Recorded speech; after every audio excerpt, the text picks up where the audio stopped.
सुरेश ने जहाज उड़ाया, मतलब सुरेश जहाज उड़ाया, द्वंद्व समास में, अब बस इसका नाम चेंज करिए, अब्दुल ने जहाज उड़ाया, सब देखिए लेकिन अंतर हो जाएगा।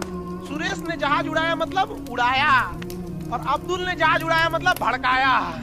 बाबू लोग तुम लोग पढ़ लो, अब्बा के कहने पे मत आओ, अब्बा तो पंचर साटिए रहे हैं, अब ऐसे ही तुम लोग भी करेगा ना तो बड़ा होकर तुम लोग भी पंचर साटेगा। मुनाफिकीन के औसाफ बयान हो रहे थे, अल्लाह ने फरमाया कि ये ऐसे बदबख्त हैं, इदा क़ील लहुम आमिनू, भाई 2 नंबर ही ईमान छोड़ दो, जब इनसे कहा जाता है ईमान लाओ जैसे कि लोग ईमान लाए, जैसे कि यानी लोग से मुराद सहाबा, तो ये क्या कहते हैं, हम ऐसे ईमान ले आए जैसे कि माज़अल्लाह बेवकूफ़ लोग, क्योंकि जो सहाबा जिस तरह से ईमान लाए हैं वो तो हर जगह अपने आप को मोमिन कह रहे हैं, तो उनको तो नुकसान ज़्यादा हो रहा है, फ़ायदा कम हो रहा है, उनको तो गर्म रेतों पे लिटाया जा रहा है, उनको तो माल जंग में बाज़ दफ़ा शिकस्त भी हो रही है और वो तो हर वक्त टेंशन में है। तो ऐसे बेवकूफ़ों आपस में कहते थे, ये मुसलमानों से नहीं कहते थे, तो हम ऐसे बेवकूफ़ों वाला ईमान क्यों लाएं, क्योंकि हम तो दुनिया में लाइफ को एंजॉय करने के लिए जिधर मज़ा होगा उधर जाएंगे हम। वइज़ा क़ील लहुम आमिनू कमा आमन अन्नास, जैसे सारे लोग ईमान लाए हैं, क्योंकि वो सही ईमान है उनका, वो निफाक वाला ईमान नहीं है, तो तुम भी ऐसा ईमान लाओ कि दिल से भी ईमान लाओ, तो कहते हैं ऐसा नहीं लाएंगे और ये तो माज़अल्लाह बेवकूफ़ हैं। तो अल्लाह फरमाते हैं अला इन्नहुम हुमुस सुफ़हा, खबरदार सुनो यही असल में बेवकूफ़ हैं, अपनी दुनिया भी बर्बाद कर रहे हैं और आखिरत भी।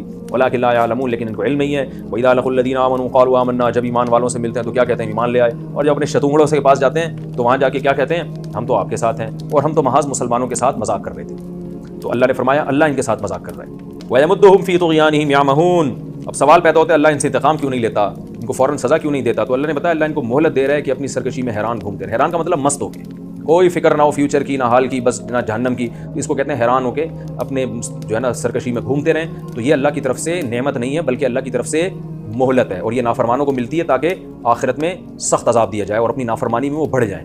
उलाइका अल्लज़ीना इश्तरवुद्दलालता बिलहुदा, अल्लाह फरमाते हैं ये वो बदबख्त हैं जिन्होंने गुमराही के बदले में, हिदायत के बदले में गुमराही खरीद ली। इनके पास 2 ऑप्शन थे, पैगंबर सल्लल्लाहु अलैहि वसल्लम हिदायत लेकर आए थे और एक ऑप्शन ये था जो कुफर की गुमराही है। तो ऐसे बदबख्त हैं कि कितना घटिया सौदा किया इन्होंने कि हिदायत दे के क्या ले ली, गुमराही ले ली, क्योंकि गोया देना ही हुआ ना, ये भाई दोनों ऑप्शन है, ये ले लो ये ले लो, तो अल्लाह फरमाते हैं गोया इन्होंने हिदायत को मुस्तरद कर दिया और उसके बदले में क्या खरीद ली, गुमराही खरीद ली। तो ये ऐसी तिजारत है, फमा रबिहत तिजारत, खरीदो फरोख्त तिजारत ही को कहते हैं ना। तो अल्लाह ने फरमाया ऐसी तिजारत है जो नफ़ा बख्श नहीं हुई और ना ये सीधे रास्ते पे चल सके।